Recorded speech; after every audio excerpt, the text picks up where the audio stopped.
तब तक हो चुके थे सिविल सर्वेंट? नहीं, हम दोनों बैचमेट्स हैं, हम लगभग साथ ही सिलेक्ट हुए हैं। अच्छा। वो भी तैयारी कर रहे थे। अच्छा। तो तो आप लोग की शादी हो चुकी थी? नहीं, दोस्त थे हम बहुत अच्छा, बहुत तो दोस्त हैं। तो आपके दोस्त जो बाद में आपके पति बने, हाँ, ऐसे श्रीमान वात्सल्य ने आपकी मदद की? बिल्कुल, इसको इस तरह से कहा जाए? हाँ, बिल्कुल। हाँ, ठीक है। तो फिर 2015 में आपका अगला इंटरव्यू हुआ? हाँ। इसमें बोर्ड किसका था? इस बार बोर्ड था, अब आप मुझे सारे पूछने वाले हैं क्या? हाँ, डेविड सर का। डेविड सर का? हाँ। उसमें क्या रहा, कैसा रहा? आप सबके इंटरव्यू लेते हो, तो मैं आपका इंटरव्यू लेते हुए आपका जो सबसे बड़ा इंटरव्यू उसके बारे में जानना चाहता हूँ। आपके जो स्टूडेंट्स हैं जो आपको देखते हैं, they will be very curious. अच्छा, फाइनली मुझे पता चल गया कि जब तनु जैन देने गई थी अपना इंटरव्यू तो क्या किया था। Please go ahead. तो डेविड सर का इंटरव्यू जब मैंने बोर्ड में उनके पैनल में जब इंटरव्यू दिया, तब तक मुझे ये समझ में आ गया था कि अभी इम्प्रूवमेंट की ज़रूरत है।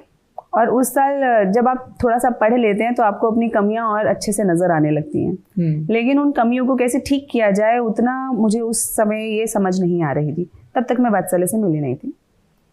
और उसके बाद कौन से सवालों पर गरारी फंसी थी? जैसे मैं आपको बताती हूँ कि एक बड़ा ही यूजुअल सा सवाल था कि नॉर्थ ईस्ट के अंदर कौन कौन सी जो स्टेट्स हैं उनकी कैपिटल बता दीजिए, जो कि बहुत ही नॉर्मल है, बहुत ही मतलब एकदम नॉर्मल है, और जो कि मैंने एकदम आता भी है। आप बोलते चले गए। अचानक से एक नाम स्लिप कर गया। अब वो जो स्लिप कर गया, बिकॉज एंजाइटी रहती है उस वक्त पे, और आपको ऐसा लग रहा है कि आपके दिमाग में आपने पहले जो सवालों के जवाब दे दिए, उसमें अगर कुछ आपको लग रहा है कि आप बेहतर कर सकते थे, वो भी पीछे चल रहा है।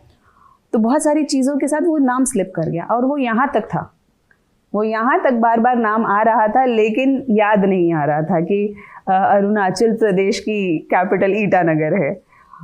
और डेविड सर अरुणाचल प्रदेश से ही। वाह। ओके।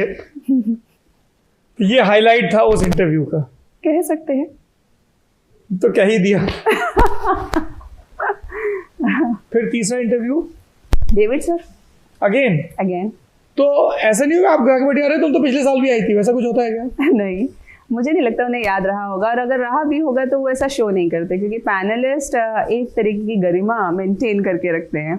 तो वो अपने फेस पे एक्सप्रेशंस आने नहीं देते, चाहे आप अच्छा कर रहे हो चाहे बुरा कर रहे हो, वो आपको उसी क्या कहना चाहिए, पोकर फेस के साथ देखते रहते हैं, ऑब्जर्व करते रहते हैं। और वही जो चीज़ है वो कहीं ना कहीं कैंडिडेट्स को थोड़ा सा नर्वस करती है अंदर जाने के बाद, क्योंकि हम लोगों को अक्सर ये आशा रहती है, या हम उस तरीके से ट्रेन हो चुके हैं कि जब हम कुछ अच्छा कह रहे हैं तब